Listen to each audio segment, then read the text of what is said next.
Við erum búin að byggja upp samfélag hér þar sem við berum mikla virðingu fyrir réttindum kvenna, samkynhneigðra og hefum bara haft mikið fyrir þessu. Og við á öllum mælingum alþjóðlega komum við mjög vel út. Ég er að fara að verja þetta. Það er ekki möguleiki í mínum huga að við gefum afslátt af þessum árangri. Vegna þess að stjórnvöld er ekkert að fara að leysa allt.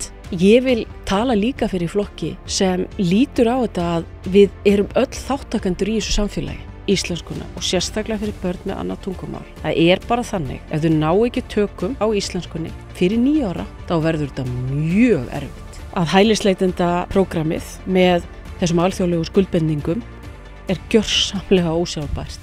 Ég ætla bara að segja það, við ráðum við ákveðin fjölda, en við ráðum ekki við, af því að við bara lítum og nefnara hvað við erum mörgir, við getum ekki haft allt galopið. Það segir sig sjálft. Góðan daginn og þakka þér kærlega fyrir að hlusta á þetta hlaðvarp. Þessi þáttur eru boðið fiskhúsið.is, Happy Hydrate, Pólsen, Alvörubón, Bæjarins bestu pilsur, heitirpottar.is og drífa.is. Nú ef þú ert að hlusta á þetta á almennri veitu þá getur þú að sjálfsögðu fengið þennan þátt á undan öðrum og án auglýsinga með því að fara inn á partus.is/einpæling og gerast þar áskrifandi, en þannig ert þú að styðja við það að ég skapi þetta efni og áskrifundir eru stærsta staka tekjulind þessa hlaðvarps. Sem áskrifandi getur þú tengt hlaðvarpið við Apple Podcast eða aðrar hlaðvarpsveitur og fengið þáttinn uppfærðan með RSS-slekk sem þú finnur á partus.is/einpæling undir RSS-slekkir sem að gera hlustun einfalda og þægilega. En ég vil hvetja ykkur til að segja viðskipti við samstarfsmenn mína, en þeir eru að sjálfsögðu ekki sammála mér allt, en þeir eru að stuðla að málfrelsi á Íslandi sem er nákvæmlega það sem að þetta hlaðvarp snýst En vindum okkur á þættinum, gjörið þið svo vel. Jæja, Lilja Alfreðsdóttir, hvað segirðu gott? Ég segi allt stórgott. En það ekki bara? Jú. Lífið að fara vel með þig og svona? Já, það er að gera það. Ég er mjög, eins og ég segi, það er svona, ég er varaformaður Framsóknarflokksins og ég er svona hinum á þessum verkefnum. Já. Og mér finnst að því að það hefur verið talsvert mikið að gera síðustu svona 20 árin, fyrst í Seðlabankanum og svo í ríkisstjórn Íslands. Og mér finnst svolítið gott að mér finnst það ekki gott, mér finnst mjög athyglisvert að taka svona nokkur skref aftur á bak til þess að svona líta á samfélagið mitt, líta bæði á það sem við vorum að gera rétt, líka það sem við vorum að gera rangt og þá undirbúa svona næstu skref.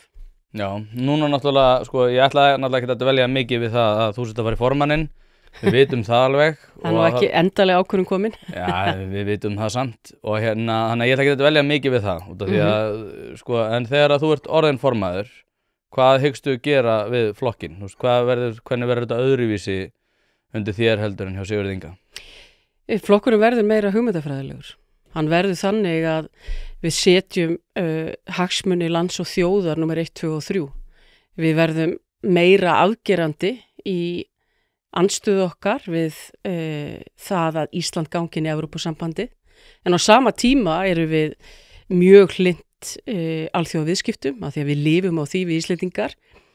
Það verður svona skýrari afstaða í ýmsum málum. Það verður skýrari afstaða til að mynda að vernda auðlindirnar okkar. Það er það sem við eigum. Og við verðum auðug þjóð af því að við bárum gæfi til þess að fara í 200 míljónar. Við bárum gæfi til þess að virkja á sínu tíma. Við bárum gæfi til þess að leyfa ferðaþjónustuna að vaxa og núna erum við komin inn í hátæknina. Allt þetta skiptir okkur öllu máli og við þurfum til þess að við séum áfram þjóð, það sem er þjóðatekjur það er efst, eins og sem sagt, í topp 10 í heiminum, að þá þurfum við að hafa það hugfast að við þurfum að hafa fyrir þessu. Þetta gerist ekki af sjálfu sér. Og flokkurinn verður líka öðruvísi að því leytinu til að ég hef mjög mikla trú á svokölluðu að þjóðríki þurfa að hafa eignarhald á sinni stefnumótun til þess að gangi vel og það sama á bara við einstaklingin. Þú þarft að bera ábyrgð á sjálfum þér og þú þarft að skilja í raun og veru af hverju það verður afgangur eða ekki og þú þarft að vera með sjálfbær ríkisfjármál og sérstaklega svona þessa dagana þar sem við sjáum að það eru verulegir brestir alla Evrópu. Frakkar eru miklu vandræðum og við ætlum að vera þjóð sem ætlar ekki að fara þessa leið heldur fremur að hafa litla ríkisskuldir til þess að geta fjárfest í framtíðinni og að við ætlum að búa börnunum okkar betri kjör en eru í dag. Við ætlum ekki að dragast aftur úr, en til þess þá þarf þetta að vera með mjög skýra sýn og átta þig á því út af hvað þetta hagkerfi gengur. Sé til að núverandi ríkisstjórn geri alls ekki. Nei, það hérna sko, og það að fara rauk fyrir því. Ég nefnilega búin að vera að pæla þess í svona aðdraganda þess að þú var að koma og var svona pæli stöðu Framsóknarflokksins og núna náttúrulega eru þið í þeirri stöðu að það gekk mjög illa 30. nóvember síðastliðinn. Ég bara að gleyma honum. Já, nákvæmlega. Það örugglega best að það er í þinni stöðu. Já. En hérna sko rosalegar breytingar frá því að þessi ríkisstjórn tók við, ekki bara heiminum, líka á Íslandi. Maður nefnir ákveðin svona viðhorfsbreytingar til ýmissa mála. Sko, en ef við förum aftur og rifjum upp þennan dag sem þú vilt gleyma, hvað hérna, til hvers rekur þú þetta? Hver eru svona ástæður þess að það fór sem fór? Ég hef skýrt það út fyrir flokksmönnum á grasrótinni að það sé í raun og veru það sem var okkur mjög erfitt að við náðum ekki verðbólgunni nógu hratt niður. Og það gerist auðvitað hjá öllum ríkjum eftir COVID þegar verðbólgan rauk upp og við erum auðvitað þannig að það eru mjög háir raunvextir á Íslandi og þeir eru auðvitað enn. Og við höfum verið flokkur heimilana og við höfum fengið og fengum svona miðjun algjörlega með okkur í kosningunum sem ég man mjög vel eftir 2021, 25. september. Þetta er líka sko afmælisdagur dóttur minnar og Víkingur var Íslandsmeistari, þar sem krakkarnir eru að æfa, en ég er notabenni framari, sko, ég vil bara taka það fram. Að þá missum við missum þessa miðju frá okkur, af því að það var ekki verið að sinna henni. Og það er alveg aðdragandi að því. Og þú sér það bara, ég skoðaði mjög svo kallaða snjóhengju endurfjármögnunar að það er bara þannig að þú ert búin að fara í óverðtryggða lánið og þú ert svolítið ánægður og sér það að höfuðstóllinn er að lækka en þú veist, ok, greiðslurnar eru að hækka en þér líður svolítið vel með þetta. Þér finnst eins og þú sérst að ráði svolítið meira í þínu heimilisbókhaldi. Stór hluti til ég að þeir sem kusu okkur þeir þurftu endurfjármagna vegna þess að vaxtabyrðin var bara að verða of há. Það er númer 1. Númer 2 að ríkisstjórnin sem var mynduð 2017, það var mikil eftirspurn eftir ríkisstjórn sem var þvert á hið pólitíska landslag. Það er að segja mynduð frá hægri til vinstri, vinstri til hægri og við fáum endurnýjað umboð, mjög gott endurnýjað umboð. Ég held hins vegar ef við erum bara hreinskilin og sanngjörn að þá var það ekki ríkisstjórnin sem kannski hefði verið best fyrir Ísland þá aftur og við hugsuðum þetta öll, svo ég bara segi það, hvort þetta væri rétt að skrefið en svo ertu þetta lýðræðisinni þú náttúrulega horfir á það sem kemur úr kössunum og þú sérð að þú færið í raun og veru bara mjög gott umboð og við fengum sérstaklega gott umboð Framsóknarflokkurinn og þá þarftu þetta að taka með á því, þetta er það sem þjóðin kaus, en allir þessi 3 flokkar, þeir fundu svo ekkert í þessu endurnýjað umboði og í raun og veru var stjórnarandstaðan okkur ekkert óbáslega erfið. Við vorum okkur erfiðust. Við töluðum ríkisstjórnina niður á í raun og veru hugmyndafræðilegum grunni. Og auðvitað fyrst sko að því manni fannst, þú vilt alltaf, ég er svolítið þannig, ég vil bara klára sko, ég vildi klára kjörtímabilið og ég var einmitt að ræða við Bjarna daginn að því ég sagði við hann sko, þú veist, þú hefði kannski getað gert þetta aðeins öðruvísi en eftir á að hyggja og þegar maður hefur tekið sér svona ákveðna pásu þá er ég ekki ósátt við þetta vegna þess að þú verður og ef kjósendur aftur á því hvernig ég tel að Framsóknarflokkurinn eigi að þróast, fólki verður að vita fyrir hvað þú stendur. Framsókn er skynsemisflokkur, hann er praktískur, hann er lausnamiðaður, en lausnamiðarflokkur, hann verður líka að koma með lausn á því að hundruðir heimila, jafnvel þó að eiginfjárstaða þeirra hafa aldrei verið betri, en þá var það er ekki það sem drepur fyrirtæki eiginfjárstaðan, það er lausafjárkrísa og það eru bara heimili sem lentu í því en það sem hefur í raun og veru bjarga hlutunum er að þau fara öll á endur fjármagna sig en þau fara aftur í verðtrygginguna og ég held að það sé var auðvitað lausn en hún er ekki lausn eða ætlar að vera með beitta peningastefnu. Ég held til dæmis að þessi yfirfærsla sem er að fara frá fjármálastofnunum yfir í lífeyrissjóðina og yfir í verðtrygginguna að hún muni gera peningastefnunni og þeim næstu skrefum sem seðlabankastjóri og þau þurfa að taka mun erfiðari. Vegna þess að þú ert með fólk sem endurfjármagnaði. Það tók sér pottet eitthvað aukalegt líka. Einkaneyslan er há og svo ertu líka með hóp sem er skuldlaus. Honum finnst ekkert leiðilt að hafa þessa háu raunvexti. Aldrei sé innlán, elstu kynslóðurnar vaksa svo mikið. Og þetta held ég að sé stóra viðfangsefnið.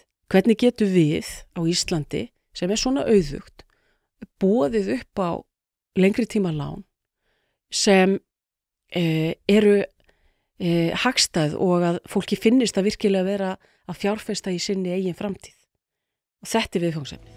Hlaðvarpið er í samstarfi við heitirpottar.is, hvort sem þið vantar saltvatnspott, hitaveitupott, kaldan pott, sánuklefa eða hvað eina í heita pottinn, þá ferð þú inn á heitirpottar.is og lætur græja þig. Þjónusta og uppsetningum all land og nú er jafnvel hægt að fá sér smíðaðan sánuklefa, þar sem að þú færð sánuna nákvæmlega eins og þú vilt hafa hana. Það er ekki hægt að setja verðmið á heilsuna eða samverustund með fjölskyldunni og því er mikilvægt að huga að báðu og það er nákvæmlega það sem að heitirpottar.is auðvelda þér að gera. Hvort sem þú ert að endurnýja gamla pottinn eða gera þetta frá grunni, þá getur þú sendt skilaboð á netinu eða bara einfaldlega kíkt í verslunina að Fosshálsi 13 en þar er opið alla virka daga milli 10 og 17 og á laugardögum milli 10 og 14. Ekki drolla við þetta, þú veist að þið langar í heitan pott og sánu heimtíðin, heitirpottar.is græja þetta fyrir þig.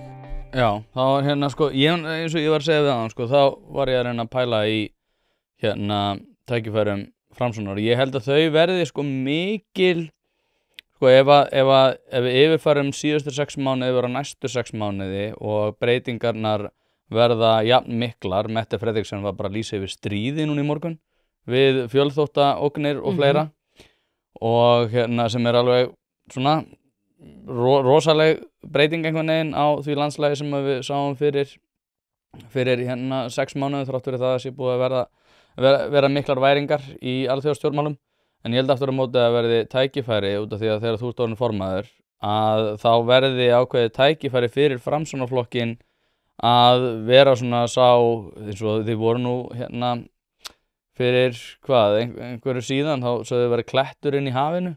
Ég held að verði smá eftirspurn eftir stjórnmálamönnum sem eru með báðar lappir á jörðinni og nú þessi ríkisstjórn finnst mér þrátt fyrir það að sé margt gott að þá er þetta margt í svona loftkendum aðgerðum, þú veist, utanríkisstefnan okkar virðist vera helst bundin við það að ræðum það hvað sé að gerast í Evrópu, hvernig afstaða okkar til Bandaríkjanna eigi að vera sem er auðvitað mikilvægt. Svo ætlum við að fara að leysa máli með Austurlöndum og fleira en ég skil ekki af hverju við erum ekki bara meira að tala um það hvernig Ísland eigi að vera í þessum svona augljóslega breytta heimi. Þar af leiðandi verður alveg eftirspurn eftir Framsóknarflokk sem að er með góðan formanni þannig að þegar þú ert orðin það þá hlýtur þú að geta nýtt þau tækifæri. Já, eins og ég segi bara svo að því að maður er með báðafætur alltaf á jörðinni að þá eigum við eftir að fara í taka allan þennan pólitíska feril og endalega ákvörðun á eftir að koma en ég er auðvitað að kalla eftir stuðningi þessa dagana og ég er alveg ófeiminn við að segja það vegna þess að ég hef mjög skýra sýn fyrir land og þjóð og hef haft það og hún hefur verið í mótun í talsverðan tíma.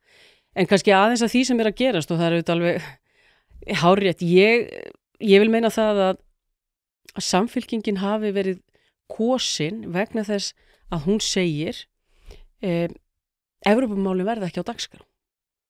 Og ég held að mörgum hafi brugðið þegar þeir sáu stjórnarsáttmálan og valkjörunnar koma þarna fram í sínu fínasta pússi og svona frekar aftarlega þá er sagt að það eigi að vera þjóðaratkvæðagreiðsla áframhaldandi viðræður. Ekki bara dagskrá, hún dagskráin, sko. Já, og ég held að forsætisráðherranum líði ekkert óbúslega vel með það sem að gerast, vegna þess að hún kemur inn, og ég ætla að nefna svona 3 þætti, hún kemur inn með sína hagfræðimenntun og það mjög frægt myndband þar sem þá að réttinni hamar, ef ég man það rétt. Að sleggjan. Já, en hún segir, nei, ég ætla ekki að fá einhvern svona hamar eins og Bjarni með. Ég vil fá sleggjuna. Og hvað að gerast? Staðreyndin sú að vextir lækkuðu meira þegar þessi ríkisstjórn sem ég satt í, en vextir hafa lækkað á síðustu metrunum. Það bara staðreynd. Og þau reyna að setja þetta í svona búningja vextir sko frá því að það var boðað til kosninga. Þú veist, það bara þannig, það bara valdaskipti og staðreyndin sú þeir hafa lækkuð meira hjá okkur vegna þess að við vorum einbeittar en þau.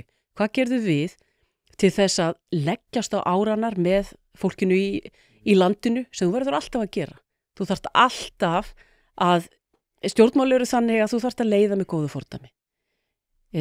Okkur voru reiknuð laun sem voru 6,7% hækkun. Hvað gerðu við? Við tókum 2,5. Við breyttum þessu. Sumir eru auðvitað mjög óhressir, sumir fóru í mál við okkur, en við sögðum það skiptir meira máli fyrir samfélagið að ná verðbólgunni niður, nákvæmlega út af verðtryggðu lánunum og öllu því. Við létum hækkanir á þjónustu hins opinbera, það að segja ríkissjóðs, vera meira í takt við verðbólgum markmiðið til þess að vera ekki leiðandi. Fyrst gerðum við, og ég bara segi það, fyrst í verðbólgunni þá gerðum við þau mistök á mínum að gera þetta ekki, en við tökum utan þetta með þessum hætti, en það hefur verðbólgan lækkaði mun meira á þessari vakt hjá okkur en að gerast núna.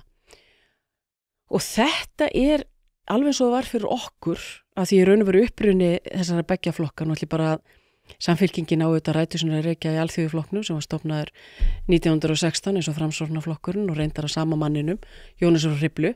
Þetta svona miðjuflokki mjög erfitt og það sem frábært við samfélagið okkar að Íslendingar fylgjast mjög vel með og þeir veita stjórnmálafólkinu sínu mikið aðhald og þú sért að við fengum glimrandi kosningu að því fólki fannst þið standa okkur vel og svo bara sér fólk, heyrðu, ég meina ég bara þarf að gera hérna persónulega breytingar á mínum hugum og fólk segir bara, heyrðu, þið komið ekki með þessar lausnir og þau kusu okkur út.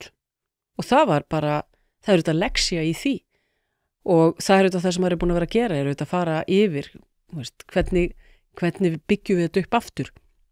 Annars sem ég ætla að nefna, það ríkisfjármálin. Þess að þóra ég bara, fjármálaráðherra kemur og hann segir mjög alvarlegur að hann sé með aðhaldssöm ríkisfjármál.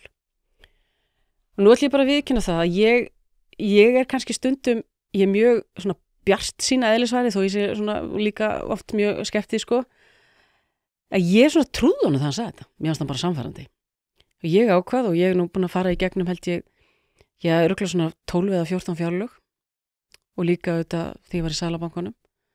Og ég bara tók þetta og hendi þessu fór yfir þetta bara sjálf, bara mjög einfaldur Excel útreikningur og ég sé bara að það er vöxtur allstaðar.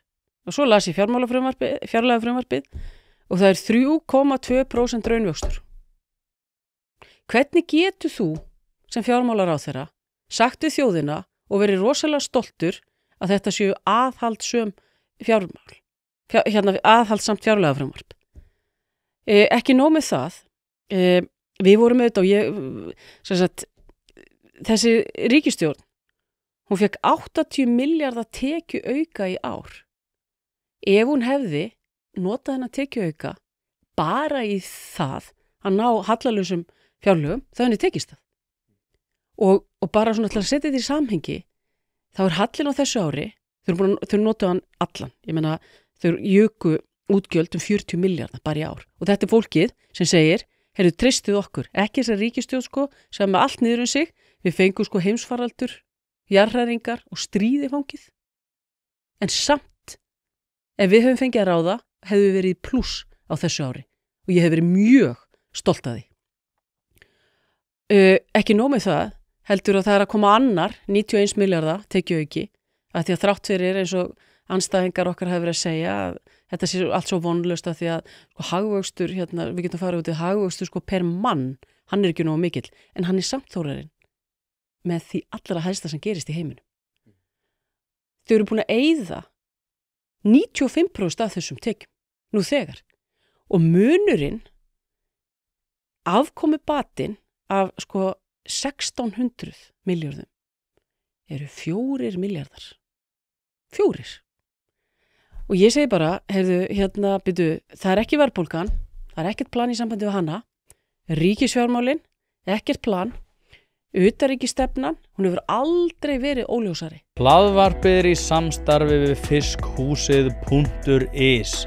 Fiskhúsið.is er heildverslun fyrir veitingamenn sem vilja það ferskasta og það besta fyrir sína kúnna. Hvort sem það er fyrir veitingareksturinn, hótelreksturinn, mötuneytið eða hvað annað, þá ferðu inn á fiskhúsið.is til að sjá það gríðarlega úrval sem að strákarnir hafa upp á að bjóða.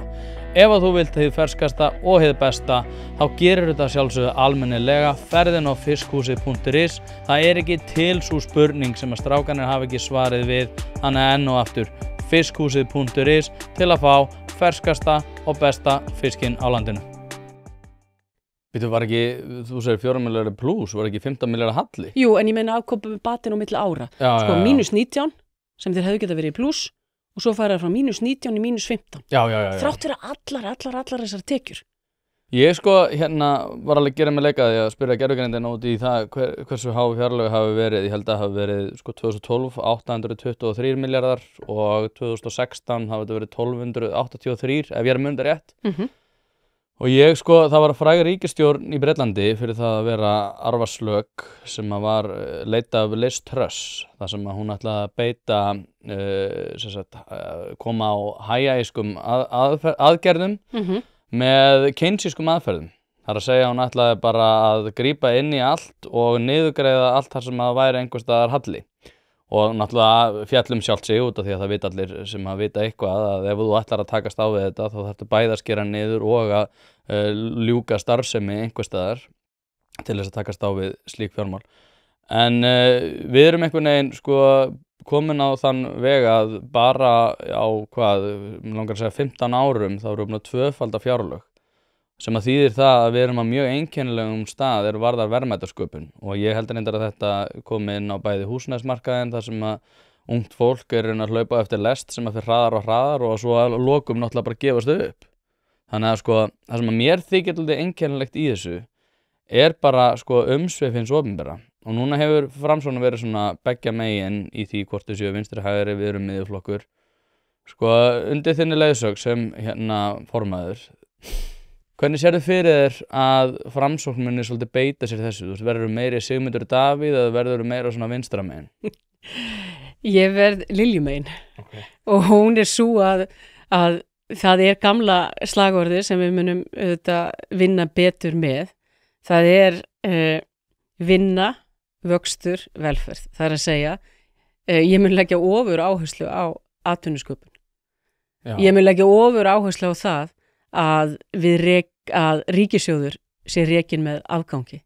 Ég mun leggja ofur áherslu á það að hér sé hagvöxtur vegna þess að það er í raun og veru það sem er að gerast í Evrópu, það er bara leitin að hagvexti.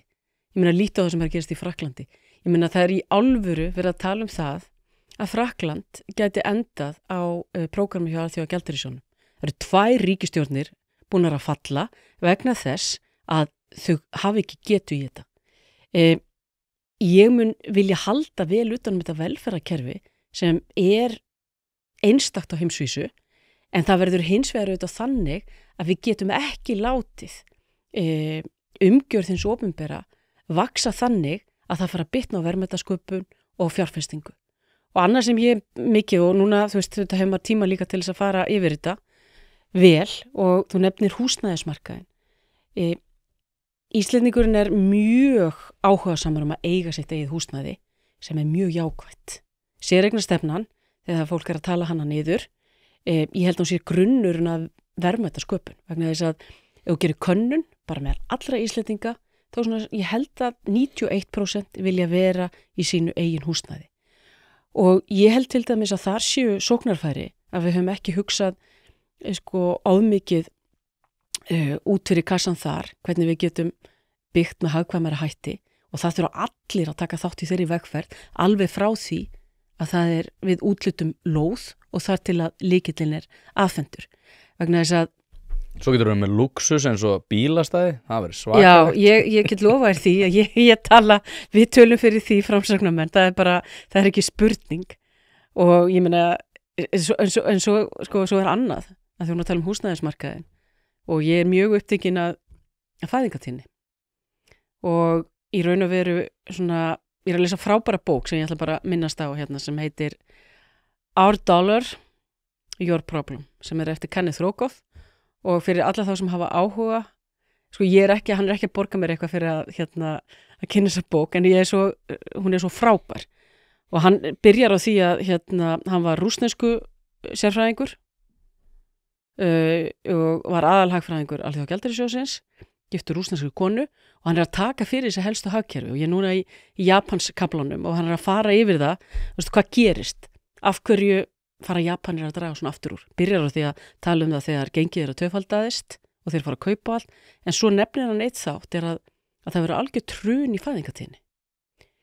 Og þetta eitthvað sem tengist húsnæði og hjúskaparstöðu.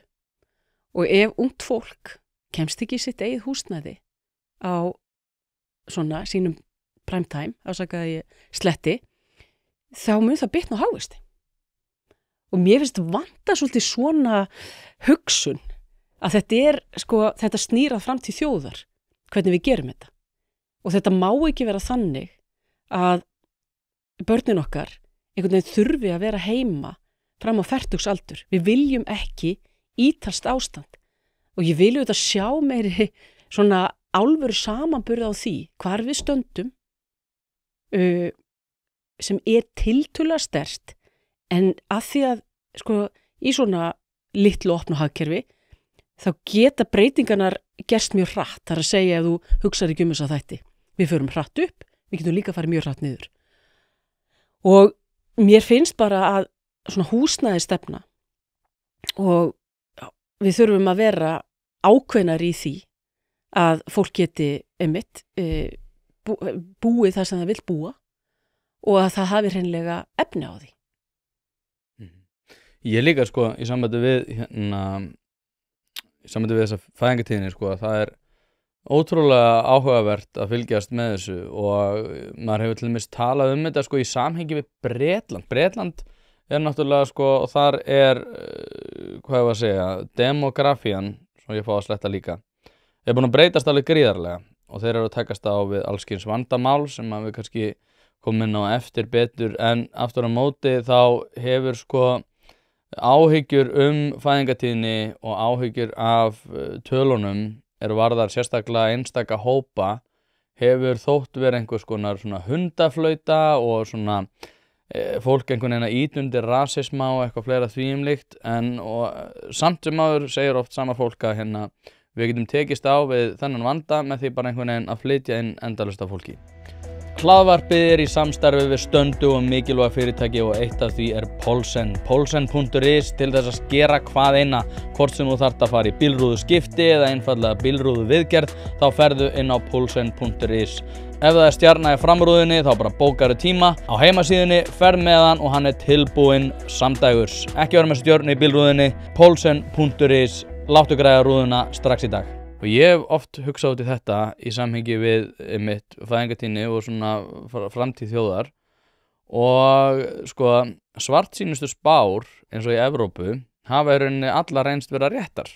Þannig að það sem hefur verið kallað hundaflauta, rasismi, einhver svona xenofóbía oft nefnd í þessu samhengi líka, hatur gegn svona tilteknum hópum sem hefur ekki að gera með rasisma, að svartsýnustu spár virðast vera raungerast alla Evrópu. Við erum alltaf eftir á, en þá getum við kannski lært eitthvað og ég hef reyndar sagt þetta í mjög langan tíma að svona sérstaklega varðar menningatengd vandamál, hvað gerði Evrópa vitlaust og hvað eru við að gera til þess að læra af þeim vandamálum, og ég fæ aldrei svar við þessum spurningu og ég veit ekkert hvað ríkisstjórinn hyggst gera, ég veit sem þetta ekkert hvað þið voru að gera heldur.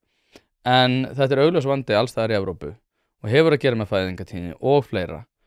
Og ég einmitt sko, svo höldum okkur kannski bara við fæðingartíðnina en samt í samhengi við svona menningartengd vandamál, að þá þetta sko eitthvað sem að óþægilegt að tala sama hvernig maður gerir það, en það virðist heldur ekki vera neina lausnir sko.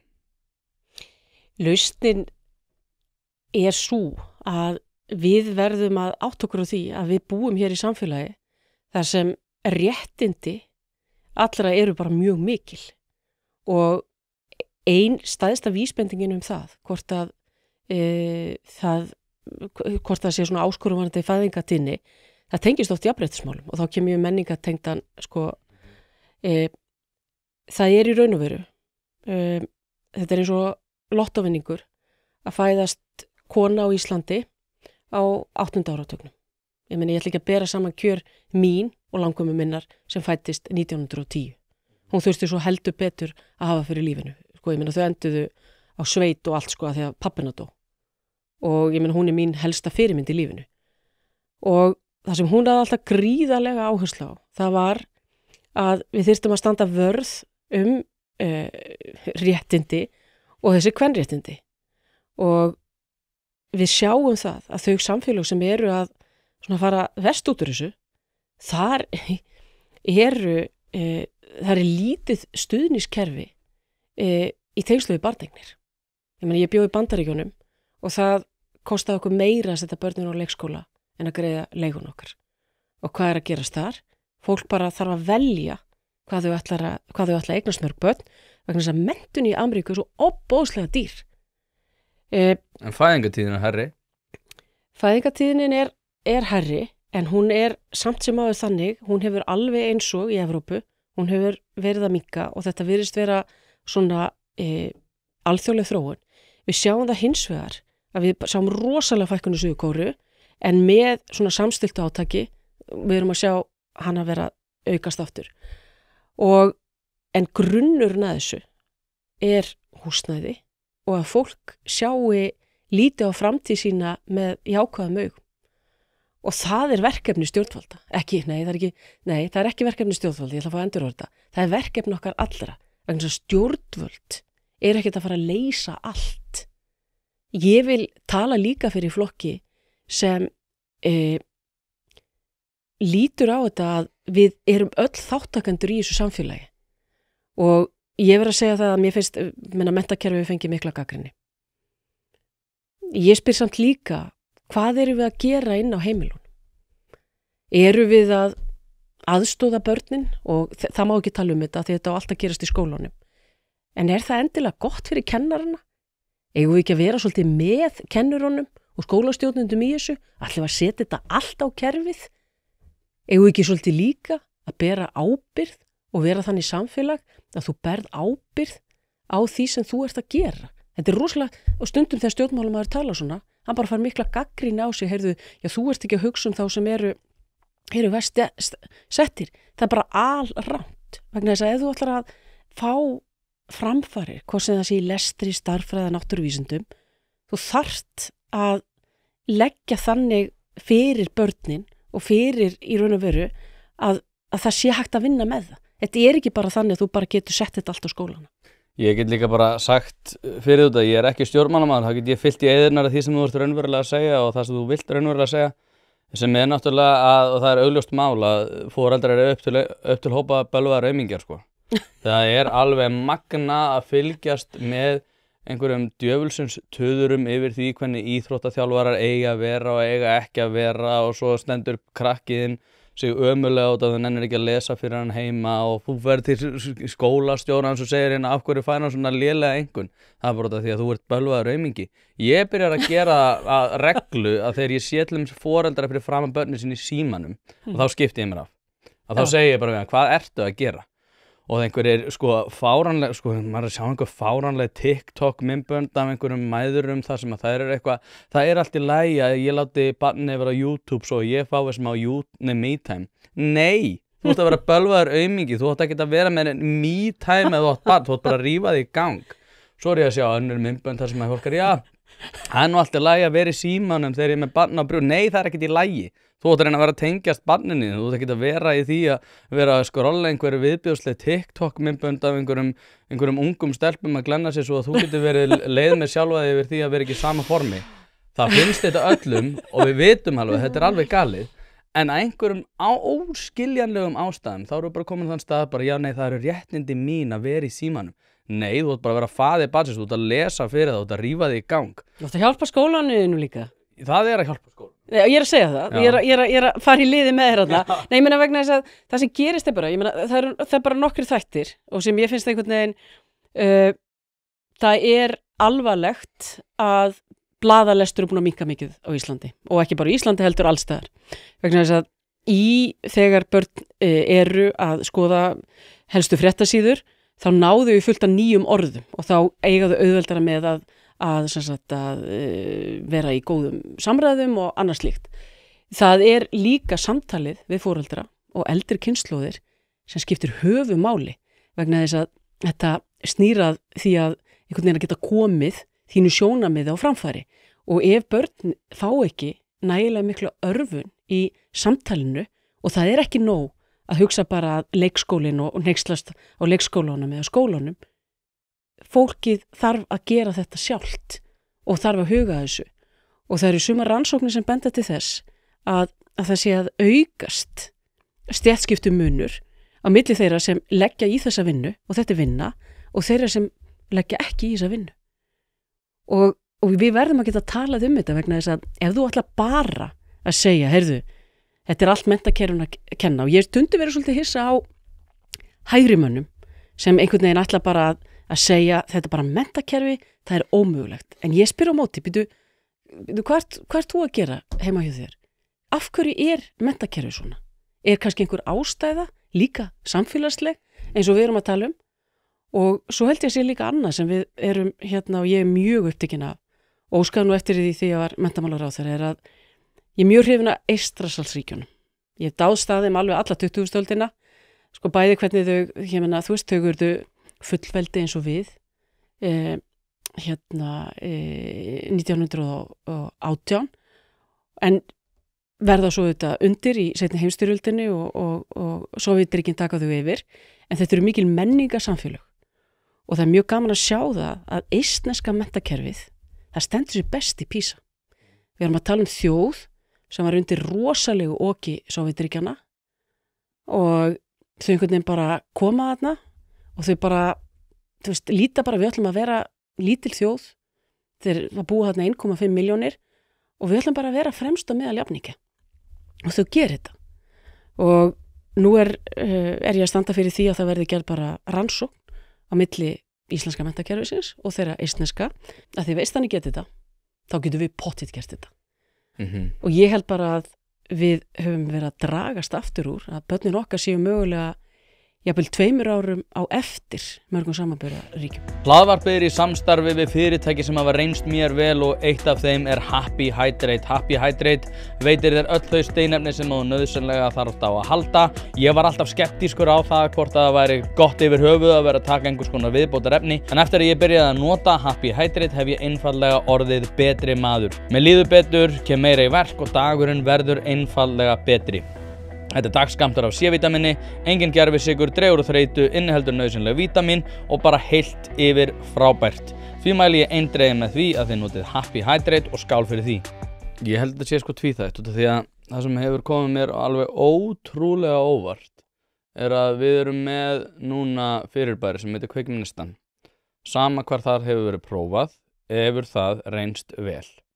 Af einhverjum óskiljanlegum ástæðum höfum við frá, það leiða mér að segja svona, hvað hefur að segja, svona upp á 2020 eða svona 2019-18 þegar þetta var svona byrjaði í Vestmannaeyjum, var ekki 2017 í Vestmannaeyjum? Held 2020 og ég tók... Já, var 2020. Og ég var með þeim í þessu og stuðlaði því að þau fengið þarna undanþágu frá aðalnámskrá til þess að við getum farið í þetta tilraunaverkefni. Já, og samt sem áður, þá hefur þetta verið núna í 5 ár reynst vel allstaðar sem eru prófað, Lindarskóli og allstaðar það sem að þeir hafa verið meðal annars að innleiða einhvers konar svona pröfur, þá bara gengur þetta betur. En Hermundur Sigmundsson er svo illa liðinn á menntavísindasviði að það er bara einhver tregða innan kerfisins sem að gera það að verkum að þetta ekki innleitt. Og ég held reyndar að þetta sé tvíþætt. Ég held að við getum bæði farið í það að innleiða fyrirbæri sem að reynast vel samhliða því að foreldrar hætti að vera, eins og ég segi, bölvaðir aumingjar, sko. Ástæða fyrir því að ég ákvað að styðja við Kveikjum neistann á sínum tíma að menntakerfið hefur verið að dragast aftur úr í samanburði við önnur. Og það þýðir ekki, þráttur að ég hef verið að hvetja foreldra eins og þú að taka meira þátt í þessu, það þýðir ekkit að sko loka fyrir það augum. Það bara ekki, við eigum ekki að gera það. Og þess vegna þegar Íris Róbertsdóttir bæjarstjóri kom til mín og sem einmitt kennari eða mennt, að þá var ég mjög jákvæð vegna þess að enn og aftur eins og varst að spyrja mig hvernig framsóknarflokkurinn verður undir þér, undir stjórn þinni. Hvernig ég tel að framsóknarflokkurinn eigi að vera. Hann þannig, þetta á að vera þannig að við þurfum að vera með eignarhald á þeim stefnu sem við erum að hrinda í framkvæmd. Og þá það þannig í Vestmannaeyjum að Íris búin að fékk allt skólasamfélagið með sér og hún spurði ertu til í að taka þátt í þessu og ég sagði já, ég til í að taka þátt í þessu að þið gefna við séu líka með Háskóli Íslands með okkur og við förum í alvöru tilraunaverkefni þar sem eru reglulegar mælingar og hún hafði alla með sér í þessu og það þú þarft að hafa fyrir því að búa til svona samstarf og það hægt. Þú vinnur bara stóra sigra í lífinu ef þú hefur fólki með þér og þú býr til þannig andrúmsloft og það hefur Írisi tekist að gera og ekki bara Írisi heldur skólastjórnendum þarna og ég veit að aðri skólar hafa verið að taka þetta upp og þetta hefur gengið vel þar og ef hugurinn þannig að þú viljir sjá árangur þá það hægt og þess vegna hef ég verið þess vegna lagði ég mikla áherslu á íslenskuna og sérstaklega fyrir börn með annað tungumál. Það bara þannig ef þau ná ekki tökum á íslenskunni fyrir 9 ára þá verður þetta mjög erfitt og ég eins og fyrsta sem verið að tala um þetta einhverja alvöru, ég fór ekki að tala um þetta heldur við gerðum stefnu jökum námsgögn, við vorum í tilraunaverkefni upp í Breiðholti. Við getum sagt þegar frá því, við fórum í tilraunaverkefni þar með leikskólanum og skólanum og lefðum sérstaka áherslu á lestur og börnin voru komin yfir landsmeðaltali sem tóku þátt í þessu. Ég hef séð tölur frá einmitt Kveikjum neistann og þetta ótrúlegt að sjá þetta og við erum að sjá til dæmis bara ungir pólskir krakkar eru bara að skora í hæsta langt yfir íslensku sem rætur sinna rekja til Íslands langt yfir þeim undir Kveikjum neistann. Eina leiðina þegar þú varst að tala um menningarlegar áskoranir, eina leiðin til að fást við þar tungumálið og að við lifum í íslenskum heimi hér vegna þess að við erum mjög stolt af þessu samfélagi og við eigum ekki að gefa nokkurn afslátt af þeim gildum og ég tala nú til að mynda eins og sem tengist jafnréttismálunum. Eitt af því sem ég stoltust af einmitt þessi jöfnu tækifæri sem fólki okkar hefur. Ræðum það eftir smá en svo við klárum menntamálin þá risa fíll í herbygginu sem að menntamálaráðherra sem að einfaldlega að mínum mati ekki nægilega hefur ekki úr því að móða sem að krefst sem að þarf til þess að sinna þessu starfi. Það bara í hver skipti sem hann kemur fram opinberlega að þá þetta alltaf fremur vandræðalegt og sem að lætur mann þá komast að þeirri niðurstöðu að það sé eitthvað í svona ákveðnum hvað varðar leiðtogann í þessum málum og það óþægilegt að ræða þetta og hann virðist vera mjög fínn kall og ég veit að þú hefur náttúrulega unnið með honum og á sama stað en mér finnst bara þetta vera svo ótrúlega skrítið að þetta langstærsta kjaramálið, þú veist, eins og ég svo sem kom inn á margoft að lífskjör á Íslandi eru góð af einhverjum ástæðum. Það ekki okkur að þakka að lífskjör eru góð á Íslandi. Þau eru góð á Íslandi út af því að fólk vann fyrir því með miklu verri kjör heldur en að við getum vannst hérna. Ef að menntakerfið ekki í lagi þá erum við að fara að glutra niður þessum lífskjörum og það á tandurhreinu. Þú veist, það ekkert ríki sem kemst hjá því að vera með menntamál í lagi og halda í lífskjör.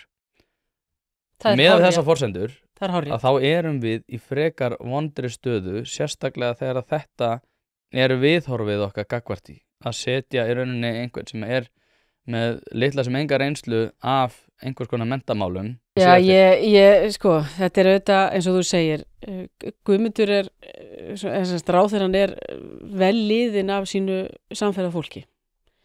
Það hins vegar þannig að ég mjög undrandi á þessum nýju tillögum varðandi framhaldsskóla, svo ég bara nefni það, svo ég fari bara beint í efnisatriðin. Framhaldsskólastigið á Íslandi, við erum að ná miklum árangri þar, brotthvarfið sem var eitt mjög mikið vandamál, það hefur minnkað mjög mikið síðustu 5 árin og ég bara mjög stolt af því. Vandi menntakerfisins, hann liggur líklega frá miðstiginu. Hann liggur í því að börnin okkar ekki jafnmörgum náttúruvísindatímum og í Íslandi. Hann liggur í því að það skortir svo kallan fagorðaforða og við þurfum að fara í róttakar breytingar á kerfinu, hvað sem við þurfum, ég bara nefni það hér, hvað sem við þurfum að láta börnin okkar byrja fyrr í framhaldsskóla og fara inn í sérhæfðara nám, ef við ætlum að ná betri árangri í... Eins og Þjóðverjar. Ég vil ekki vera alveg svona neðarlega, vegna þess að þau þurfa einhvern veginn að taka ákvörðun, þau eru 11 ára og mér finnst það ósnefnt. Það er mjög þýst. Já, ég veit það en við þurfum að ég meina það eru margir sem segja að 10. bekkurinn nýtist illa, ég hef heyrt það til að bara mynda á börnunum mínu, þau segja, það sé ekki þó að þau hafi verið mjög ánægð með skóla sinni, þau segja að við hefðum viljað byrja jafnvel fyrr í framhaldsskóla og spurningin sko hvort við getum leyst leikskólavanda með því að láta börnin byrja 5 ára í skóla. Þannig við flýtum í raun og veru sérhæfingu og dýpkum orðaforðan.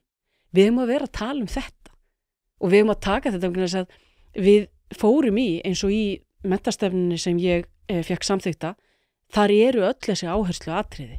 Það meiri stærðfræði, meiri íslenska, meiri náttúruvísindi, allur þessi grunnur, af því að ef þú hefur ekki grunninn, þá getur ekki náðir í þessa sérhæfingu. Og það bara allar rannsóknir sína, ef þú ert ekki búin að ná tökum á lestri 8-9 ára, þá þetta bara brekka og það svo ósagert og þá verður svo erfitt að halda áfram og ætlast til þess að við séum með lífskjör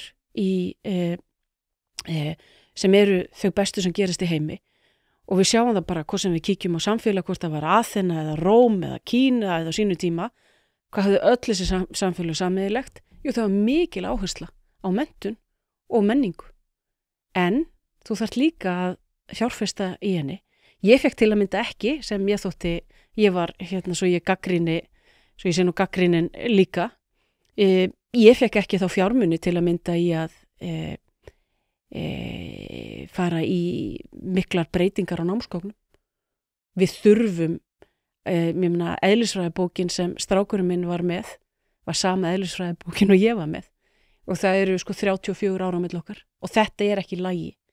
Og þú verður og þú lítur bara á liðin í fjárlagafrumvarpinu sem númer 22, sem önnur skólastig. Hann búinn að vera í aðhaldi bara síðan ég man eftir því að lögum opinber fjármál. Hlaðvarpið í samstarfi við fyrirtæki sem hafa sett svip sinn á íslenska menningu og eitt þeirra eru Bæjarins bestu pylsur. Ég og þú vitum alveg að þegar við fáum okkur pylsu sem ekki frá Bæjarins bestu og þá vildum við að svo væri. Það segir það í orðinu, þetta eru Bæjarins bestu pylsur. Þið vitið það, ég veit það, skellið þessu hlaðvarpi í eyrun, farið á næsta sölustað og kaupið ykkur tvíhleypu ásamt einhverju góðu að drekka. Svo þetta líka bara þegar við erum að tala um þetta frumvarp, svo þetta líka bara skólastjórinn fá meira frjálsræði en á sama tíma verður meiri miðstýring og svo verður meira eitthvað hægt að gera innan kerfisins en samt innan þrengri ramma. Sástu þetta Kastljósviðtal sem hann mætti í? Nei, en ég hef lesið það og það búið að vera á dagskrá hjá mér að horfa á það, en svo ég bara svo svona lýsim, ég finn alveg líka svolítið til með honum, svo ég bara sé alveg svona, þú veist, það kemur hérna meðverknisþátturinn í mér, sko, svo ég bara viðurkenni það, sko. Ég er ekki meðvirkni, Nei, ég veit er samt það, líka, já, ég er líka já, ekki að segja vorkenna þetta, sko, veist, sko, ég held þetta sé heiðarlegur og góður maður, svo ég segi það, en hins vegar það þannig, við getum ekki gefið neitt afslátt í menntamálunum. Ég meina, ég þurfti bara að hafa mig alla við og rúmlega það, og ég hefði viljað gera miklu meira. Ég meina, loksins að koma sér samræmdu próf sem ég barðist fyrir 5 árum seinna, fyrirgefðu mér. Hvernig heldur mann hafi liðið að bíða eftir þessu samræmdu prófum sem voru þannig að það var ekki hægt að framkvæma það, Þórarinn. Þau klikkuðu á tækni atriði. Og þetta var þannig, þetta var einn erfiðasta ákvörðun að segja, heyrðu, þetta gengur ekki lengur, við þurfum að stokka spilin upp á nýtt og loksins í dag eru við að fara að fá alvöru mælingar aftur á því hvar börnin okkar standa og miðstöð menntunar og skólaþjónustu hefur haldið, sýnist mér bara mjög vel á spilunum og þá erum við að fá þetta aftur, en það var ekki meiri metnaður settur í þetta, Þórarinn, en að við værum með tækni atriði sem urðu þess valdandi að það var ekki hægt að halda þau og prófum sem... Það var ekki einu svona ákvörðun, sko. Þetta var bara tækni atriði og það bara, já, ok, þá erum við kannski bara hætt. Nei, en veistu það var þannig, þetta var svo illa framkvæmt og það var settur svo lítill metnaður í það vegna þess að áhættan var alltaf svo og það allstaðar ef þú hefur 4500 einstaklinga sem fara inn í kerfi sem er mjög þungt líkunur á því að það bili eru yfirgnæfandi og það gerðist og þess vegna sko 4500 er einn árgangur svo sem tölum við samhengi. Já, einmitt og núna eru prófin þannig að það er prófagluggi eins og í öllum öðrum ríkjum og þetta eru 6 vikur, þetta er sami prófabankin ég veit að Jón Pétur Símsen hefur haft áhyggjur á því að sé hægt að svindla aðalatriðið og ég hef enga trú á því að það verði ráðandi þáttur, aðalatriðið að við erum komin aftur með samræmda mælikvarða sem ég fagna og hann er alveg nauðsynlegur og hann er sérstaklega nauðsynlegur til að sjá hvar í raun og veru þeir sem eiga í erfiðleikum með nám standa og við erum að mæla krakka, ég meina hljómsprófið í leikskóla, veistu, forspár gildi þar það hvernig börnum vegna svo í lestri, það er bara, fylgnin er nánast 90-100%, við erum strax þá komið með, akkur nýtum við þetta ekki að vera með allan stuðningin og sem stendur í menntastefnunni, að vera með stuðningin snemma en ekki seinna, því að það er miklu dýrara ef þú setur fjármunina mest frá 4 upp í 8 ára og nær tökum á lestrinum þá erum við bara í góðum málum. Þetta er bara, veist, hann er númer 1, 2 og 3. Finnst þér eins og ég hefði skoðun á þessu? Ég vissi það nú reyndar, þú talar mikið að fjalla þetta svona alls þar sem hún kemur.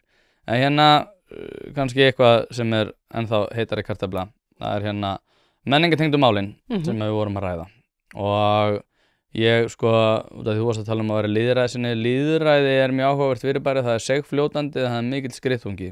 Það er að segja að hlutinni gerast oft hægt en koma svo með miklu offorsi. Og það er svolítið það sem við erum að nema í núna hælisleindamálunum sem að ég reyndar hef nú verið að fjalla það bara hafandi talað við mjög marga þetta og reyna svona að skoða tölur þetta, skoðanakannir og fleira, að þá er það óhjákvæmilegt að hælisleitendakerfinu verði lokað sama hvaða stjórnmálaöfl munu það gera út af því að það einfaldlega er pólitískur raunveruleiki og það sem er alveg áhugavert að svona pæla í þessu er að núna erum við náttúrulega að horfa upp á það sem er búið að gerast í Evrópu, þú vorst að segja þeir var umhuga réttindi og gildi varðar réttindi kvenna og við getum náttúrulega bara vita það að það eru tölulegar staðreyndir að eftir því sem að við tökum á móti fleiri hælisleitendum að því meira aukast varhugaverð sjónarmið gagnvart kvenréttindum og annað og andúð gagnvart samkynhneigðum. Það er bara út af því að það eru öðruvísi viðhorf í þessum heimshlutum og þar af leiðandi getum við gert ráð fyrir því að fólk sem að þaðan kemur er á sambærilegum sjónarmiðum. Hvernig hyggstu sem formaður Framsóknarflokksins að takast á við svona þennan eldfima raunveruleika sem er mjög auðvelt að stíga feilspor í. Ég held að sé rosalega auðvelt að missa. Ég tala mjög hvasst þetta og margir segja að ég tali þannig þetta að ég sé aukand og fleira. Ég aftur á móti vinn með mikið af múslimum og mín reynsla af múslimum til dæmis mjög góð, en ég aftur á móti gerir mig grein fyrir því að ég ekki að gera þeim neitt greiða með því að vera eitthvað feimin við að tala þessi mál, eins og við hefum séð að gerist til dæmis eins og í Svíþjóð þar sem að fólk var hrætt við að ræða þetta þangað til að það kom bara í ofni og nú eru þeir að lækka sakhæfisaldurinn í 13 ára. Þannig að gríptu þennan bolta. Já, við erum búin að byggja upp samfélag hér eins og þú þekkir, þar sem við berum mikla virðingu fyrir réttindum kvenna, samkynhneigðra og höfum bara haft mikið fyrir þessu. Og við á öllum mælingum alþjóðlega komum við mjög vel út. Ég að fara að verja þetta. Það ekki möguleiki í mínum huga að við gefum afslátt af þessum árangri.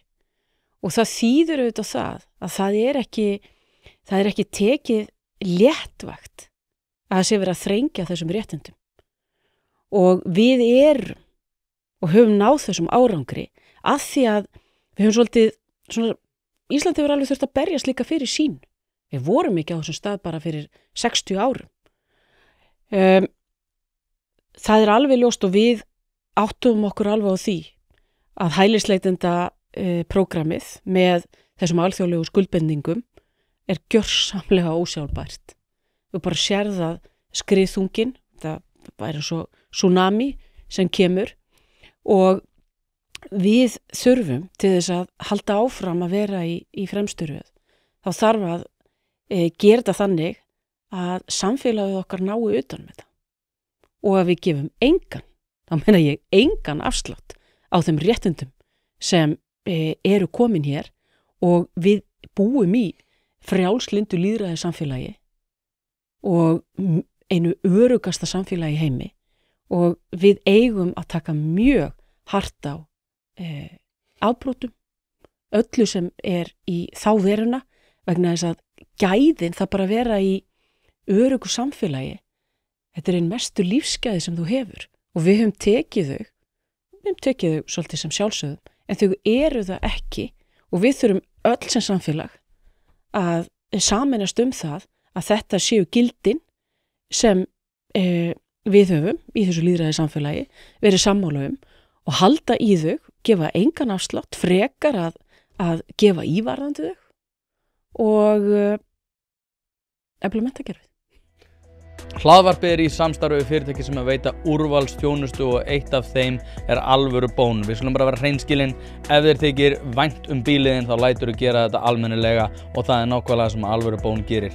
Ferð með bíliðin, hvort sem það eru alþrif, djúphreinsun, mössun eða hvað eina, þá skellur þér á alvöru bón og lætur degra við bíliðin. Farðu inn á vefsíðuna og tryggðu þér 10 tíma klippikort, þá þarftu bara ekkert að vera að pæla í þessu. Alvöru bón, kíkið á þetta, þið verðið ekki fyrir vonbrigðum. Já, en sko nú man ég fyrir síðustu kosningar að þá fór Sigurður Ingi með mikla ræðu þessi mál og hefði eflaust með forsendur þeirra ræðu þó svo að ég veit ekki hvað honum nákvæmlega finnist þetta var svona ákveðið pólitískt útspil. Hann myndi eflaust færa rök fyrir því að það sem ég var að segja hérna áðan og að fara að segja núna væri einhvers konar, ekki hjálplegt allavega umræðanum, verður svona skásta leiðin til að orða það. En þú veist, maður hefur fengið tölulegar upplýsingar og náttúrulega Danmörk hefur birt upplýsingar tiltekna hópa. Þar kemur mjög illa það svona slæmar upplýsingar til dæmis eins og fólk sem hefur leitað hælis frá Palestínu til Danmerkur og frá Sómalíu. Og nú ég með upplýsingar sem ég reyndar get ekki upplýst hvar ég fékk, en ég veit aftur á móti og ég ætla ekki að fara nákvæmlega í það, en ég veit samt aftur á móti að eins og með Tryggingastofnun eða Sjúkratryggingastofnun og fleira að þá eru svona það sama upp á teningnum virðist vera hérna. Það að segja að tilteknir hópar hafa náttúrulega gengið illa að taka á móti fólki frá Palestínu hérna eins og maður sér í fréttum og heyrir út undan sér. Það eru tilteknir hópar eins og á leigubílamarkaði sem hefur gengið afar illa. Sómalar á leigubílamarkaði eru að valda miklum usla til dæmis upp á Leifsstöð og þetta virðist bara vera að ganga frekar illa og sko sérstaklega bara eins og með bæturnar. Sérðu fyrir, til dæmis ég búinn að segja að það eigi bara að skera niður það að fólk geti leita hæli og sótt bætur. Og þá myndi það bara örugglega leysast á mjög mikið í þessu og þeir múslima sem eru hérna, sem eru fjölmargir og mikill meirihluti tel ég, sem bara hérna vinnandi og vill láta vel að sér kveða, myndu vera mjög ánægðir með slíka aðgerð út af því að samlandaðir og ofta tíðum eru þeir sem eru að valda því að þeir verði fyrir, að þeir sem eru að standa sig vel verða jafnvel líka fyrir aðkasti og svona, hvað ég var að segja, það var einn múslimi sem var að segja við daginn að hann fengi svona kaldari viðtökur, ekki beint svona hatur, en hann fyndi það áþreifanlega að Íslendingar væru með öðruvísi svona viðmót gagnvart þeim, heldur en það var bara fyrir hálfu ári. Þú ert náttúrulega að fara að etja kappi, ef að Sigurður hérna ætlar að halda áfram í formannunum, þá eru þið að fara að etja kappi. Sko, sérðu fyrir, þú veist, að vera einhvers konar, svo ég fá að sletta svona kontrast við þetta sjónarmið og þegar hann náttúrulega fór með þessa ræðu, ég veit ekki nákvæmlega hver skoðanir hann segir, en þú veist, verða þær keimlíkar í því sem ég er að ræða hér eða verða þær einhver svona miðjumóð? Sko ef við bara lítum á það fyrir hvað flokkur stendur. Sko ertu sammála því sem ég var að segja henni núna? Já, ég meina, þetta er auðvitað þannig, þú getur ekki, við getum ekki liðið að það sé verið að misnota velferðarkerfið. Ef við bara förum í þessa formúlu sem ég er að nefna, vinna, vöxtur, velferð. Við þurfum að vera með meiri hluta, sko við höfum alltaf, það sem hefur verið frábært í Íslandi, er að atvinnuþátttaka er með því allra mesta í veröldinni. Bæði vinnum við lengur og við viljum vinna lengur og það er þessi vilji að búa til eitthvað og standa á eigin fótum sem gerir þetta öfluga samfélag. Leið og eins og þú nefnir að það fer að myndast einhverja sprungur eða fólk einhvern veginn fer ekki að virða þetta vinnu, sem sagt, að viljan til vinnu, að þá bitnar það jú að vexti og á velferð. Þú minnkar allt í raun og veru það sem við getum boðið upp á. Þannig í mínum huga, og hefur alltaf verið, að það er algjörlega óásættanlegt að misnota kerfið og það þarf að, og ég ætla nú bara, sko, ég er svolítið ánægð með að ríkisstjórnin tók hérna þetta frumvarp sem við vorum búin að vera að vinna í svolítið langan tíma sem er í raun og veru hvetjandi til þess að þú fáir að vera að, fáir á þess að sé refsað að vinna ef þú ert öryrki og þannig að þú getur þá komið þér kannski mögulega í skrefum af því að við viljum auðvitað koma vel fram við þá sem eru í viðkvæmustu stöðu.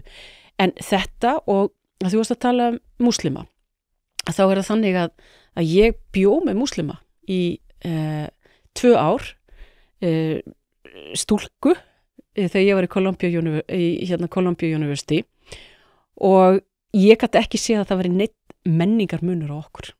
Ef eitthvað er þá hef ég aldrei hitt mannesku sem talaði meira í síma en ég og var, þú veist, þetta var mjög skemmtileg sambúð. Hún var með meirihlutann öllu indverska samfélaginu, sko, annarkvöld kvöldtjá og ég var með íslenska samfélagið. Þetta var mjög skemmtileg blanda. En það sem ég kannski að segja er að þetta snýst allt að koma vel fram. Virða bara þessi gildi, eins og við vorum að nefna, og að það sé ekki að svik og pretti sé ekki liðin. Hvaðan sem þú kemur? Við líðum ekki svik og pretti hjá samlöndum okkar. Við stöndum vörðum réttarríkið. Við stöndum vörðum séreignina. Ég meina sem ég til að sé grunnurinn að velgengni hérna Íslands, sem hefur að vola móðgæði þegar maður segir það, en það er þannig. Þú færð fólk til þess að leggja harðar að sér af því að það þykir vænt íbúðuna sína eða húsið sitt og þetta þá komum við aftur því ég segi, ég vil fara aftur í bara þessar grunnrætur flokksins sem eru að við erum hérna samfélag, þú gerir ekkert einn en þú þarf samt að bera ábyrgð á þér og þú þarft að virða þessi grunngildi samfélagsins og ég held til dæmis að leigubílafrumvarpið það voru mistök. Ég var ekki hrifin að því, bara alls ekki. Meðal annars vegna þess að en þarna voru Evrópusambandi og frjálsræðið annars vegar og hins vegar að standa svolítið með stétt sem allir eru í viðskiptum við. Ég þótti íhaldsum þar. Ég held að sú skoðun hafi bara elst þokkalega. Sá ég fyrir það sem var að gerast núna? Nei, ég sá það ekki fyrir, en ég sá það alveg fyrir að það eru, bara ég veit að það eru mjög margir sem fara oft í akstur, hvað sem það sé í leigubílaakstur eða fara að keyra rútur sem dett út af vinnumarkaðinum og ná jafnvel að búa sér til bara góða stöðu í samfélaginu. Mér var annt þann hóp, þess vegna vildi ég þetta ekki. Ég bara hef oft notað leigubíla og mér þykir oft þetta bara oft svo vænt spjalli sem ég á í leigubílnum af því að því að leigubílstjórar þeir tala við svo marga og þú kannski eins og því ég var í Sælabankunum þá talaði maður oft bara við mjög þröngan hóp af fólki en þegar þú ferð í leigubíl og hvað sem það sé hér í Reykjavík eða hvað sem það sé í Washington eða hvað sem það að þú heyrir svolítið aðra hlið eða á samfélaginu sem þú þekkir ekki og ég held að þetta sé það sem gerist þarna er fólki alls ekki að skapi og þetta svona eitthvað svona sem einhvern veginn að gerast og svo að því að þarna eru vandræði að þá ætti ég að tala vindin sem múslimi að þá eru að fá einhvern veginn fordóma gagnvart fólki sem kannski búið að vera hérna í 10-20 ár og bara eins og vinkona mín sem ég bjó með þú hérst að ég var að fara að upplýsa eitthvað alveg rosalegt ég hef alltaf svolítið gaman að þessari vinkonu minni hún hún heitir, svo ég nefna hana bara Úrsula Jung ég hef aldrei hitt einhvern sem tala meir í síma þannig að ég ber mikla virðingu fyrir henni Já, nei, ég meina líka og þú veist, þetta ekki einn vinur minn sem múslimi, ég umgengst slatta af múslimum og ástæðan fyrir því ég mjög, ég hef náttúrulega talað þetta af krafti frá 2015 þá hafði ég ekki mikla reynslu af múslimum, en ég eftir á móti hef kynst múslimum svona gefnum tíðina og kynst þeim meðal annars líka í námi þegar ég var í Bandaríkjunum og ástæðan fyrir því að ég geng mjög hart fram í að tala þetta og ég eins og segi, ég tala þetta mjög hvasst en mér finnst það ekki nei, ég bara að segja að því þetta snýst bara þetta snýst þessi réttindi og þetta samfélag ég líka bara að hugsa, ef við yfirfærum svona viðhorfsbreytingar og breytingar viðhorfsbreytingar en líka bara ákveðin ég veit ekki hvernig bara svona tilfinningu fólks gagnvart umhverfi sínu og því eins og Paul Collier hefur skrifað að þá minnkar tortryggni þegar þú ert með stóra hópa sem mikla menningagjá á milli að þá bæði ríghalda þeir sem koma í sín gildi og eru ólíklegri til þess að aðlagast en líka og eftir því sem náttúrulega þegar stór hópar eins og í Breitlandi eða Svíþjóð annars staðar að það bara gengur þetta ekkit upp og þetta var vitað 2013 áður en að þetta fór út í óefni og fór í þá ósjálfbæru þróun sem þú varst að lýsa áðan en tortryggnin milli Íslendinga myndi þá minnka líka og það svolítið vandinn og ég veit alveg núna segir einhver sem að hlusta á okkur við erum að tala svo lítinn hóp og þá segi ég nákvæmlega af hverju ættu við þá að vera einhvern veginn að huga þessum efnum sem eitthvað svona mál sem að við þurfum bara ekki að vera að pæla í vandinn lítill núna við viljum ekki að þetta verði eins og í Svíþjóð og ég veit alveg að Svíþjóð tóku við margfalt fleirum tóku við rosalega mörgum stuttum tíma en við erum búin að vera að taka á móti fleirum núna hlutfallslega heldur en margir aðrir og þá þurfum við bara að vera að spyrja okkur spurninga og það einhvern veginn að vera alltaf einhvern veginn að reyna að íta því í mann nei, atvinnuþátttakan svo frábær og nei, þetta þið þurfum ekki að vera að pæla í þessum afbrotum og nei, þetta sem þú ert að sjá nýri bæ bara einhver legasaga og eitthvað ég bara, þetta mun bara leiða til þess að einstaklingar með varhugaverðar skoðanir munum vaksa fiskur hrygg. Já, ég algjörlega sammála. Ég ætla að segja smá stuttasögu að ég var í Gautaborg ekki fyrir svo lengu og ég nú búin að fara svolítið ofta á svo kallar Gothia Cup með krökkunum og finnst það mjög skemmtilegt. Og nema hvað, ég kem eitthvað seinna, þetta fyrir svona 2 árum og ég tek leigubíl frá lestastöðinni eða flugvöllurinn, man ekki hvort og hann sem sagt hann hafði ákveðið að svindla dálítið á mér og ég að fylgjast með og bara, þú veist, ég veit ekki hvað hann búin að gera við mælirinn og ég veit bara upp á svona öryggismálið ákveða að taka ekki svo kallað svona kastið á hann fyrir að við varum komin á leiðarenda En það sem ég sagði við hann, þú ert, þetta gengur ekki. Þú getur ekki verið að svindla á mér í svona leigubíl. Það getur vel verið að þú komist upp með þetta einhvers staðar annar staðar. Konur hérna á Norðurlöndunum, við erum sterkar, við látum ekki koma svona fram við okkur og það er ekki möguleiki að ég ætla að fara að greiða þessa upphæð sem er gjörsamlega út í hött. Og svo endaði með því að ég bara greiddi það sem var sanngjarnt. Ok, af hverju er ég að segja þetta? Vegna þess að þetta er svo mikið það sem er hefur verið að gerast og það er ekki gott fyrir þá leigubílstjóra sem eru heiðarlegir. Af því að alltaf þegar eitthvað svona er reynt, viðbrögðu verða, þetta er oftast þannig að við munum eftir því sem fer úrskeiðis. Ég man eftir þessu að því að bæði, mér fannst þetta ósanngjarnt gagnvart auðvitað mér sem farþega og einhvern veginn að ég þyrfti að taka einhverja svona ræðu stöðuna og samfélagið sem ég vil standa vörð sem er mér svo dýrmætt og við eigum ekki að þurfa að afsaka það að við viljum að það sé verið að svindla okkur. Það er ekki boði og við ætlum ekki að líða það. Íslensk samfélagi er mjög praktískt. Við erum lausnamiðuð og ég er sannfærð það að með því að einhvern veginn að halda í þessu gildi að þá takist þetta. En við þurfum að líka vera ófeimi við það. Eins og ég segi, við verðum að vera með mjög virkan vinnumarkað til þess að gangi upp. Og líka bara standa í lappirnar sem eins og þú varst að tala sko. Mér finnst við alveg að vera ótrúlega meðvirk gagnvart alls konar dellu sem er búin að vera í stað undanfarin ár. Það er aðeins að kvarnast upp úr þessu, en mér finnst við hafa verið ótrúlega meðvirk. Já, ég held líka þetta gerist rosalega hratt. Þetta gerist bara þannig, ég meina við erum að, svo ég bara fari yfir þessar tölur. 2016 sem okkur fannst allt og mikið, eru 500 milljónir sem fara í hælisleitendur. Þetta fer upp í 20 milljarða á nokkrum árum og við erum mjög ósátt við það, flest sem sitjum við ríkisstjórnarborðið og það er ekkert leyndarmál. Menn voru ekki nógu fljótir, því að það stendur, sem öll ríki er að fást við, er að þú getur ekki vísað pólitískum flóttamanni frá.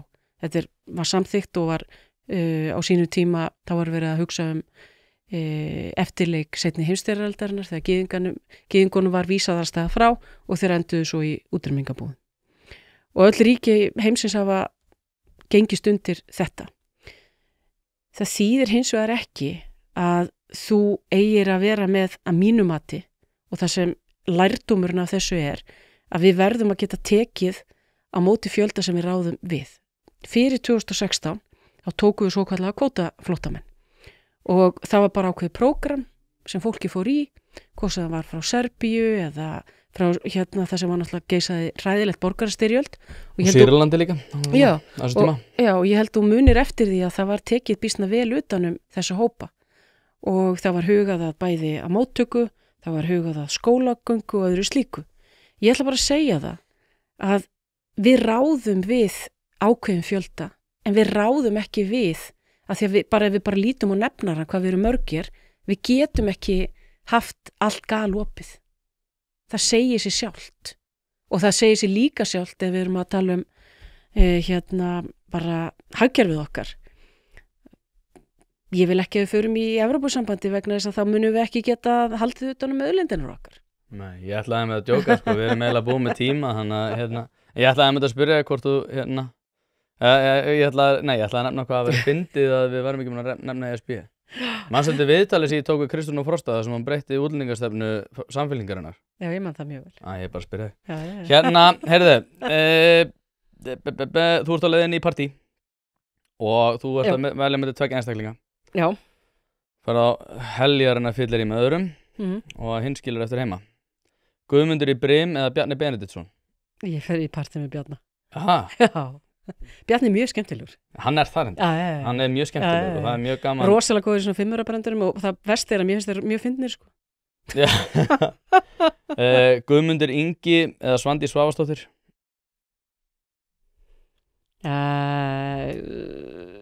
Ég ætla að velja Svandísi. Já. Inga Sæland eða Þorgerður? Inga Sæland. Með það? Já.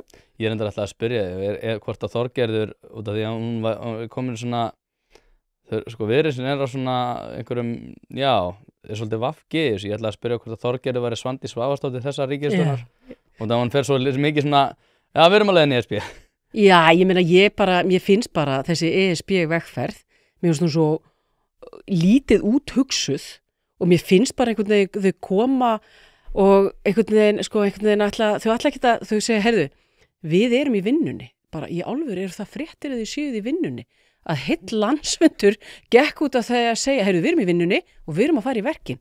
Veistu, ég bara hef ekki heyrt þunnari skilaboð frá einum stjórnmálaflokki og það vantaði bara að segja, heyrðu, en svo ætlum við að delegera öllu til Evrópusambandsins af því að það eru lausninar, ætlar í álfur að segja við fólk hér á Íslandi að við höfum ekki lausnir. Eru það skilaboð þín sem stjórnmálaflokkur að þú hafir ekki lausnir? Nei, ég bara hugsa börnin. Ég veistu það, þess vegna segja Inga Sæland, ég hef meiri trú á því að hún náttúrulega var með eina, hvernig hún sneri út úr bókum 35, hún er náttúrulega algjör pólitískt undur hún Inga, en að setja þetta í einhverja neytenda vernd og það sé málið, veistu það, þetta er náttúrulega, þetta er eitt mesta framsal á íslenskri löggjöf og það var ástæða fyrir því við tókum þetta ekki upp á sínu tíma vegna þess að stjórnmálamenn þess tíma voru bara ekki tilbúnir í það, ekki frekar en ég og fleiri erum tilbúin í það, við getum vel lifað án þess að taka upp bókun 35, en hvernig Inga og þau voru tilbúin til að fara í þetta, já, þetta er svona, já, þetta er eitt, áhugaverðasti pólitíski snúningu sem ég sé í langan tíma. Já, ég er mjög ástæð líka fyrir Kristrún eða Katrín Jakobs? Katrín. Aha. Já, Katrín er mjög skemmtileg. Kristrún er líka skemmtileg. Hún drekkur ekki nægilega mikið, hef ég heyrt. Já, Katrín er, hún er, ég myndi segja kannski versti dansari sem ég séð, en að því hvað hún er hræðilegu dansari og þá við eigum það sameiginlegt ég og Katrín að það er bíó að sjá okkur báðar á dansskólanu. Ert þú betri? Nei, ég held ég sé bara álíka slæm, ég er ekki, en mér finnst þú gaman að dansa samt, sem er auðvitað besta og Katrín er eins, þannig að ég ætla bara að segja Katrín. Sigmundur Davíð eða Sólveig Anna? Sigmundur Davíð. Já. Sólveig Anna er ógeðslega skemmtileg. Já, hún er ógeðslega skemmtileg, mér finnst Sólveig, mér finnst hún mjög merkilegur verkalýðsleiðtogi, mjög. Já, hún er ótrúlega fylgin sér. Það er margt að segja, hún er ekki ómerkileg. Nei, hún er bara, áhrif hennar eru mjög mikil. Þau eru ótvíræði, sko. Já. Það er alveg rétt. Snorri Másson eða Hildur Lillendal? Snorri. Já, þetta var softball. Þorsteinn Vaff Einarsson eða Bergþór Óla? Þorsteinn Vaff Einarsson, betur hver er... Veistu ekki hver það er? Nei, betur hver er það? Það er karlmennskan sem er kynjafræðingurinn sem er alltaf að gera allt vitlaust. Ég ætla bara að segja passu þessari. Ég ætla bara að fá að gera það. Bara alveg. Já, með pappa. Sigurður Ingi eða Magna Gná? Ég segja Magna Gná. Já, þetta er í hug. Gilsineggar eða Drífa Snædal? Ég veit ekki, ég hef svolítið gaman að Gilsineggar, mér finnst hann svolítið ruglaður. Ég ætla bara að segja Gilsineggar. Já, Gilsineggar. Herðu. Lilja Dögg, er ég búin að stimpla út úr stjórnmálu núna? Nei, ég held þú sér búin að stimpla allræsilega inn. Ég held að það hafi komið frekar bersýnlega í ljós. Takk aðeinslega fyrir að koma og þangað til næst og gangið vel í framboðskjöri. Takk að kærlega fyrir.